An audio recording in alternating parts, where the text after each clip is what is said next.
और बात महाराष्ट्र में मचे सियासी घमासान की करते हैं। वहां सरकार बनाने को लेकर अब भी सस्पेंस बना हुआ। मुख्यमंत्री कौन होगा यह अब तक तय नहीं हो पाया है। देवेंद्र फडणवीस जी हां रेस में सबसे आगे हैं, लेकिन ना तो अब तक विधायक दल की बैठक हुई है और ना ही महायुति की तरफ से उनको नेता चुना गया है। ऐसे में वजह बताई जा रही है मुख्यमंत्री एकनाथ शिंदे की नाराजगी, और यह भी कहा जा रहा है कि 5 तारीख तय हो गई है। 5 दिसंबर को शपथ ग्रहण समारोह भी होगा, लेकिन इंतजार अब भी है। इससे जुड़ी एक रिपोर्ट आप सबको दिखाते हैं।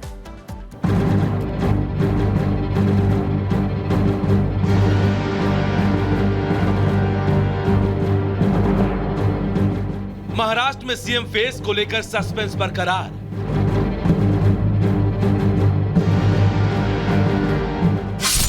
नई सरकार पर तकरार।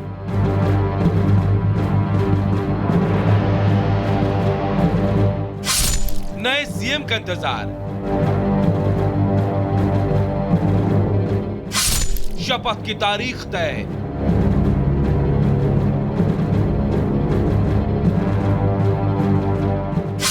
नए सीएम का नाम नहीं तय।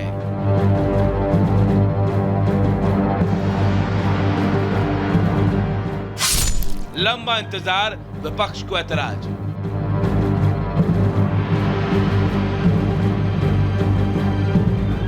महाराष्ट्र विधानसभा चुनाव के नतीजे घोषित होने के बाद 7 दिन बीत चुके हैं, लेकिन नई सरकार कब कार्यभार संभालेगी इसका उत्तर किसी के पास नहीं है। दिल्ली से लौटने के बाद कार्यवाहक सीएम एकनाथ शिंदे सतारा स्थित अपने गांव चले गए।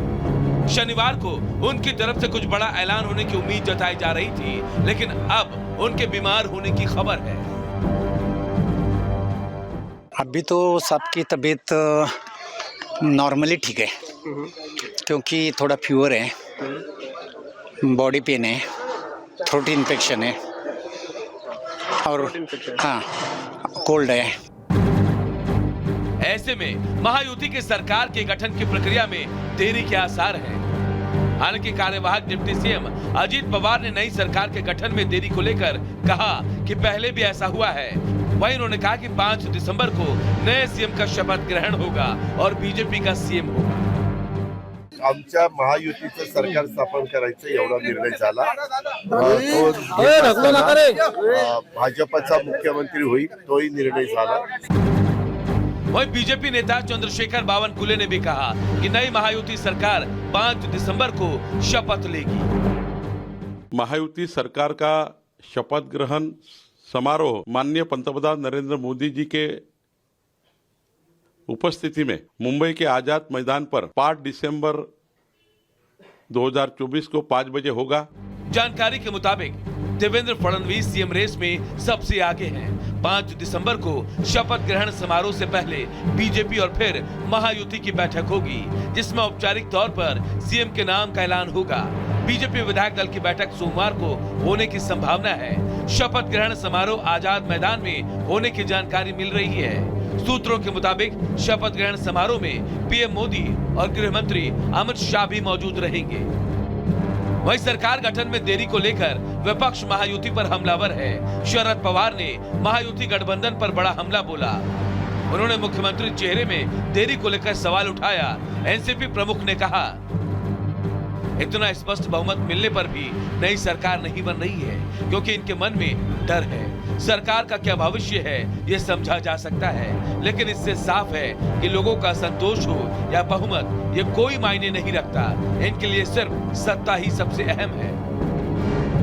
तो महाराष्ट्र का अगला मुख्यमंत्री कौन होगा, इसे लेकर सस्पेंस लगातार जारी है। वहीं एकनाथ शिंदे चर्चा के केंद्र में बने हुए हैं। Bureau report, Republic Bharat.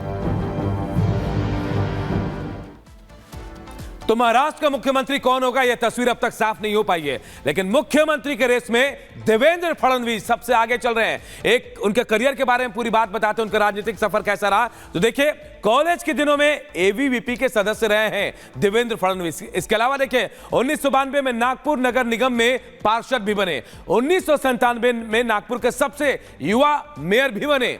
1999 में नागपुर सीट से विधायक चुने गए। 2013 में महाराष्ट्र बीजेपी के प्रदेश अध्यक्ष बना दिए गए। 2014 में पहली बार महाराष्ट्र के मुख्यमंत्री बने, 2014 में दूसरी बार महाराष्ट्र के मुख्यमंत्री बने। ये सफर हम आपको बता रहे हैं। महाराष्ट्र में महायुति गठबंधन के हीरो हैं और इसीलिए हम कह रहे हैं कि तीसरी बार भी सीएम पद के सबसे बड़े प्रबल दावेदार देवेंद्र फडणवीस है और रेस में सबसे आगे देवेंद्र फडणवीस का नाम चल रहा है। और चलिए अब बढ़ते हैं आगे और बात करते हैं उस तूफान की जिसकी दस्तक हो गई है। जी हां, फेंगल तूफान का असर दक्षिण के राज्यों में सबसे ज्यादा दिख रहा है। सबसे ज्यादा असर तमिलनाडु और पुडुचेरी में दिखा, जहां जोरदार बारिश और तेज हवाओं ने लोगों की मुश्किलों को बढ़ा दिया है। यहां स्कूल कॉलेज बंद कर दिए गए हैं, तो वहीं लोगों को घरों में रहकर काम करने की सलाह भी दी गई है।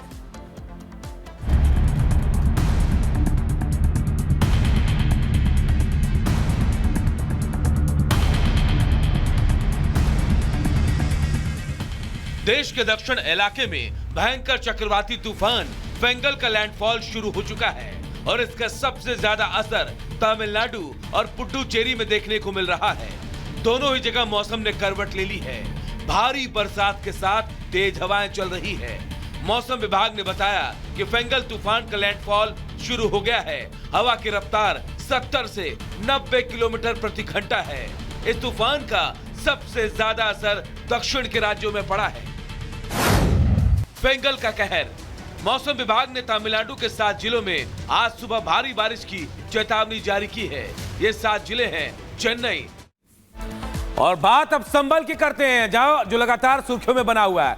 यूपी के संभल में एक मौलाना का महापाप सामने आया है। मौलाना और उसके नाबालिग भाई पर एक 13 साल की नाबालिग से मस्जिद में दुष्कर्म की कोशिश का आरोप लगा है। पूरी खबर इस रिपोर्ट से बताते हैं।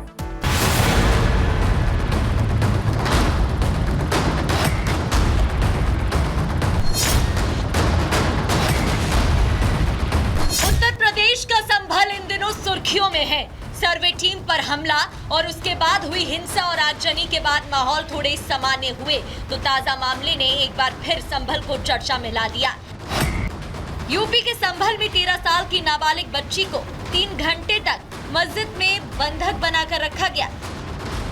मस्जिद के मौलाना और उसके नाबालिग भाई पर बच्ची के साथ दुष्कर्म के प्रयास का आरोप लगा है। पुलिस ने मुकदमा दर्ज कर आरोपी मौलाना और उसके भाई को जेल भेजा है।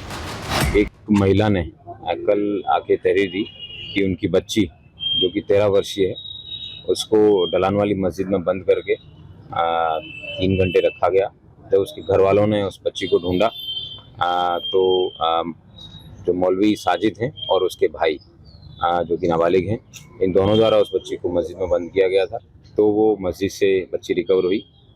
बच्ची को उसके परिवारजनों को दे दिया गया है और मौलाना साजिद एवं उनके जो भाई हैं जिन्होंने जो है इस तरह का संगीन कृत्य कारित किया है, उसके आधार पर उनको जेल भेजा गया है और आगे की कार्रवाई सुनिश्चित की जा रही है। पूरा मामला संभल के गुन्नौर कोतवाली इलाके का है, जहां बीते दिन यहां की रहने वाली एक 13 साल की बच्ची के साथ दुष्कर्म के प्रयास का मामला चर्चा में आया। आरोप है कि मस्जिद के मौलाना ने अपने नाबालिग भाई के साथ मिलकर पड़ोस में रहने वाली एक 13 साल की बच्ची को बहला फुसला कर बुलाया और 3 घंटे तक मस्जिद के भीतर रखा। इस दौरान परिवार के लोगों ने बच्ची को ढूंढने का प्रयास किया और ढूंढते ढूंढते मस्जिद पहुंच गए, जहां परिजनों ने बच्ची को बरामद किया। इस मामले में परिजनों ने आरोपी मौलाना साजिद और उसके भाई के खिलाफ थाने में मुकदमा दर्ज कराया। पुलिस अधीक्षक कृष्ण कुमार बिश्नोई ने बताया कि परिजनों की तहरीर के आधार पर मुकदमा दर्ज करते हुए मौलाना और उसके भाई को गिरफ्तार करते हुए जेल भेजा गया है।